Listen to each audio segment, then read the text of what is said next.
오늘은 요청이 있어서 86회를 먼저 해보도록 하겠습니다. 다음 중 자산부채 자본에 대한 설명으로 틀린 것은 자본은 기업 실체의 자산 총액에서 부채 총액을 차감한 순자산을 말한다. 자본에 대한 정의죠. 자본에 대한 정의는 자산에서 부채를 뺀 나머지를 자본이라고 한다. 1번 맞는 말. 기업의 자금 조달에 따라 타인 자본과 자기 자본으로 구분하며 자기 자본은 내 돈이고요. 타인 자본은 부채죠. 얘는 이제 부채를 이야기하는 거고 얘는 자본을 이야기하는 겁니다.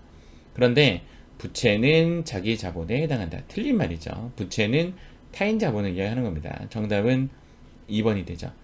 자, 자산은 과거, 이제, 그다음 현재, 그리고 미래, 이렇게 구분을 하는데, 자산은 미래, 과거 사건의 결과로서, 현재, 기업 실체에 의해 지배라는 말도 쓰지만, 잘 쓰는 말 중에 하나에서, 컨트롤 한다고 하죠. 통제한다고 하죠. 통제.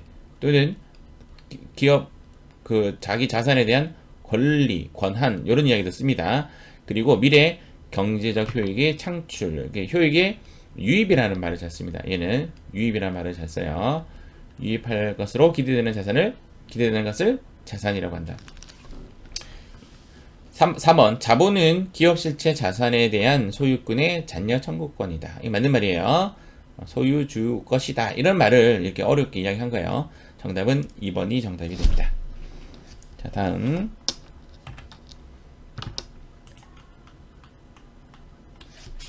다음 중 시산표 등식으로 올바른 것은 이런 문제 나오면 상당히 머리 아파요. 상당히 머리 아파서 어떻게 푸느냐가 좀 관건인데 제가 추천할 수 있는 방법은 이런 방법입니다. 이런 문제는 좀 버려주시는 것도 괜찮아요. 일단은 우리가 여기서 이제 알아야 되는 사항은 일단은 발의정자를 먼저 그리고 일단 한번 그려볼게요. 제가 이 문제를 이제 말로 표현한 거죠. 발의정자 거꾸로 그리고 자, 그 다음 발의정자 그리고 자, 이 상황에서 자, 그 다음 여기 값과 자, 여기 값과 여기 값을 이어주는 거죠. 자, 요렇게 이어주고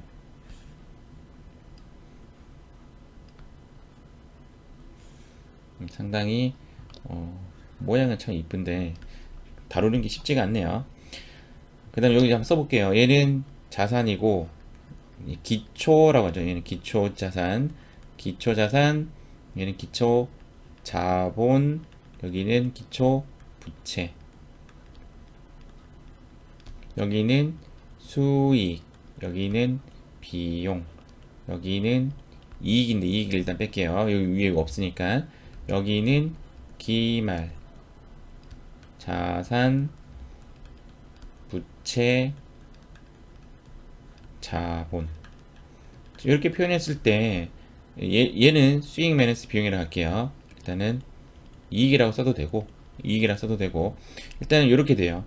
내용이 어떻게 되냐면 기초 자본에 더하기 수익에서 빼기 비용을 하게 되면 일단은 기말 자본이 되죠. 기말 자본. 그러면 일단 이 모습을 먼저 만들어야 돼요. 이 모습을 만들려고 하니까 지금 총 비용과 총 수익을 봤을 때 이렇게 이항이 되겠죠. 그러면 지금 현재 왼쪽 값에는 총 수익 마이너스 총 비용인데 수익과 비용이 왼쪽에 있고 기초 자본이 오른쪽에 있죠. 기초 자본이 오른쪽에 간다면 부호가 반대가 돼야 되잖아요. 1번은 답이 될 수가 없는 거죠. 얘도 지금 오른쪽으로 한번 가볼게요. 얘를 이렇게 오른쪽으로 보내면 총 수익 마이너스 총 비용 모양은 나왔어요. 자, 나왔어요. 얘 모양은 지금 나왔어요. 나왔고 왼쪽에 이제 기초 자본이나 오른쪽에 기말 자본이 돼야 되는데 오른쪽에 기말 자본이라는 게 존재하죠. 오케이, 여기까지 존재했어요. 그러면 왼쪽에 기초 자본이 나와야 되는데 기말 자산과 기말 부채, 즉 얘가 왼쪽으로 간다고 해서 기초 자본이 안 나와요. 그래서 요것도 틀린 이야기예요. 조금 지울게요. 좀 지워볼게요. 이렇게 지워보면 이렇게 돼요. 일단 1번, 2번 안 돼요. 1번, 2번 안 되고 3번 한번 볼게요. 3번에 보시면 총 수익에서 여기까지 넘어가면 되겠네요. 얘가 일단 뒤로 넘어가겠습니다. 자, 뒤로 넘어가면 마이너스 비용이 됩니다. 마이너스 비용. 일단 요 모양은 나왔어요. 요 모양 나오고 요 모양 나오고 자, 여기에 기초자본. 자, 기초자본 나왔어요. 자, 기초자본 나왔으니까 얘네들이 지금 오른쪽에 위치를 했고요. 얘가 왼쪽으로 한번 넘어가겠습니다. 넘어가면 기말 자산에서 기말 부채를 빼면 기말 자산에서 기말 부채를 빼면 기말 자본이 되죠. 오, 여기 기말 자본이 나왔네요. 오케이. 정답은 3번. 이런 식으로 밖에 못 찾아요. 이게 가장 좋은 방법인 것 같아요. 제가 봤을 때는. 시간도 좀 오래 걸리고 좀 복잡한 문제인 것 같습니다. 이거는 여기까지 해석할게요. 웬만하면 패스하고 넘어가십시오. 지저분한 문제로 판단이 됩니다. 자, 다음 3번 문제. 자, 다음 중 일반 기업회계 기준에서 정하고 있는 재무제표가 아닌 것은, 자, 제가 그림 한번 그려볼게요. 제가 항상 이야기하는 발의정자와 발의정자 거꾸로 이야기하고, 자, 정리 한번 해보겠습니다. 자, 얘는 뭐냐면 BS입니다. BS. 자, BS. BS가 뭐죠? 재무상태표. 얘는 뭐죠?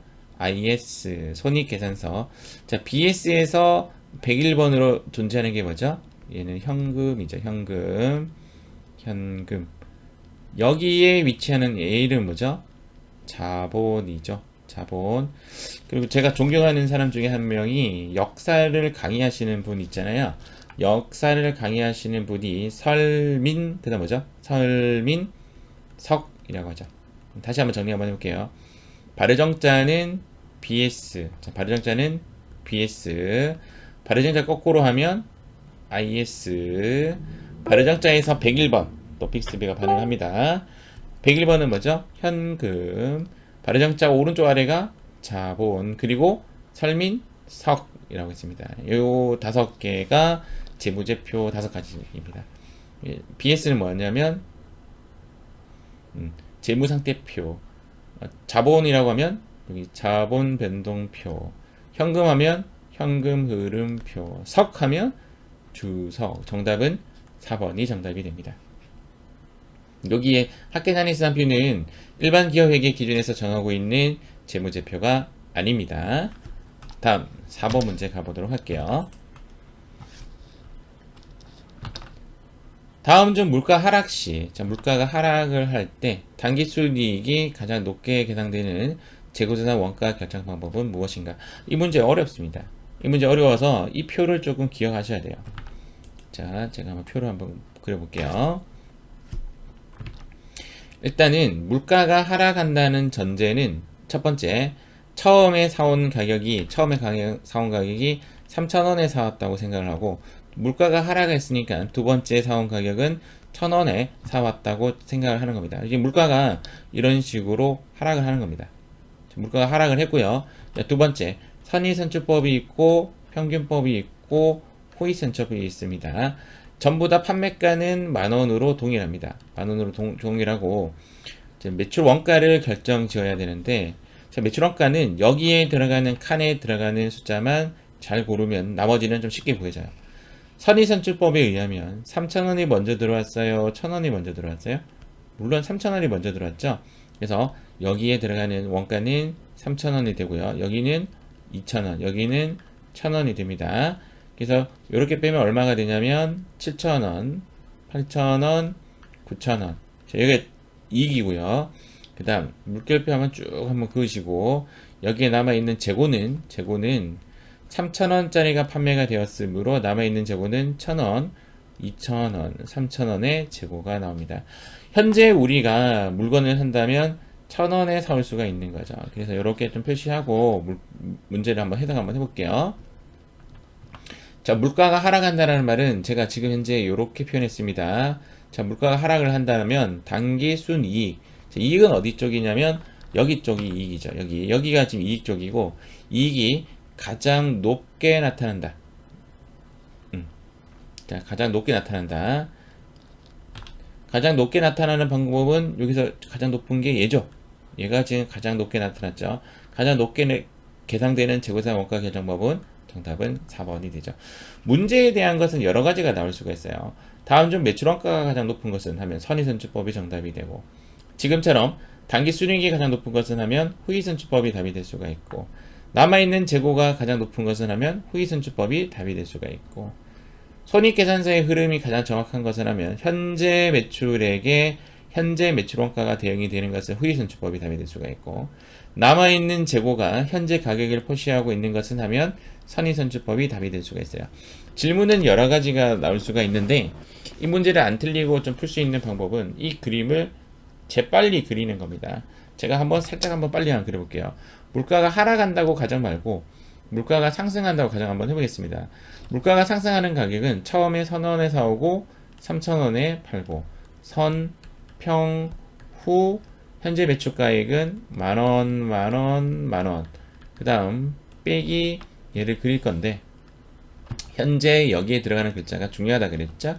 여기는 1,000원, 2,000원, 3,000원, 그 9,000원, 8,000원, 7,000원. 남아있는 재고는 3,000원, 2,000원, 1,000원. 이렇게 얘만 구하면 나머지는 일사천리로 쫙 나와요. 그래서 현재 가장 원가가 가장 높은 것은 하면 후이선출법이 되고, 이익이 가장 높은 것은 하면 선의선출법이 답이 되고, 재고가 가장 높은 것은 하면 선의선출법이 답이 되죠. 물가가 상승을 하거나 하락할 때마다 답은 달라질 수가 있습니다. 그러나 지금 남아있는 요 3,000원은 현재 가격을 표시하기 때문에 이런 말은 동일해요. 현재 가격에 현재 매출원가가 대응이 되는 것은 후이선출법. 이것은 물가가 하락하나 상승하나 똑같은 이야기죠. 현재 남아있는 재고가 현재 가격을 표시하고 있는 것은 선의선출법. 얘는 답은 똑같다, 이렇게 보시면 됩니다.